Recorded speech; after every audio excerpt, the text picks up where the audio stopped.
So resilience is the kind of word that we're hearing come up constantly in all kinds of conversations, whether in schools, at homes, in businesses.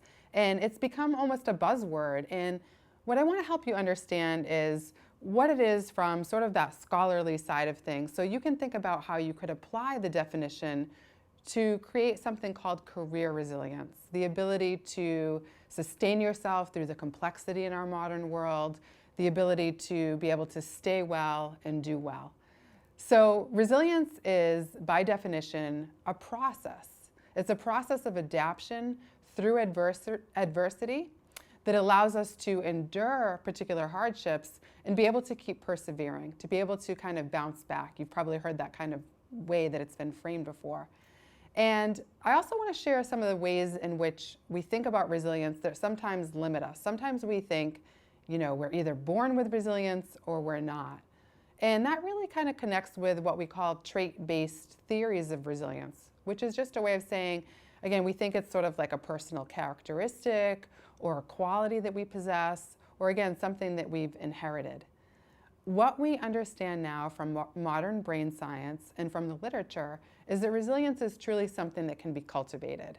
And that's really exciting because that discovery lets us know that even if we're feeling unsure or unsettled or overwhelmed or even stressed, that we can actually engage in the right kinds of habits, mindsets, and behaviors to help us to flourish.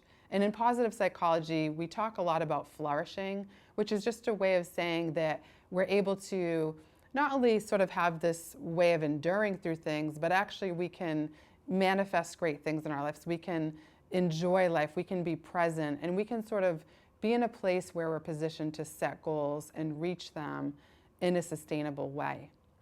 So there's a couple of other blockages about resilience, particularly it comes within our cultures of context. So for example, in the United States, it's an individualistic culture. So we hear a lot of hype about things like pick yourself up from your bootstraps, bite your lip, never let them see you sweat. We see a lot of these mindsets of today, and we think a lot of times that it's just a matter of sheer will or intellectual prowess or strength that helps us get through things.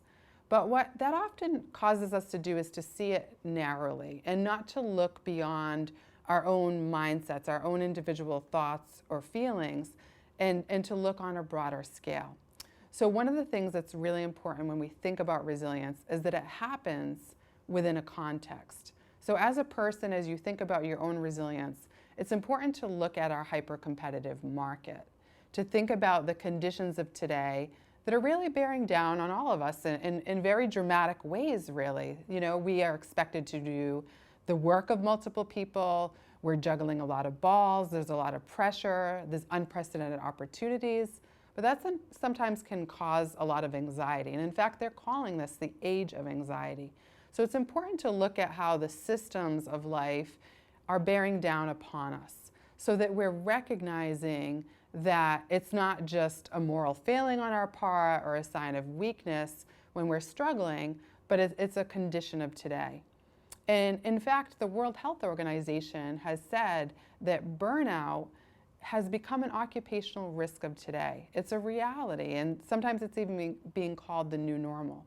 What I think is really important for all of us, we have an opportunity to rethink all of this, to recognize and see ourselves within a context, and then be able to rethink things, to look at, again, what does the science show us in terms of the mindset, skills, and behaviors that we need in this incredibly complex, hyper-competitive market to be able to flourish, to be able to cultivate resilience and endure the hardships, and not only do that in sort of a survival kind of way or a mode, but in a thriving way.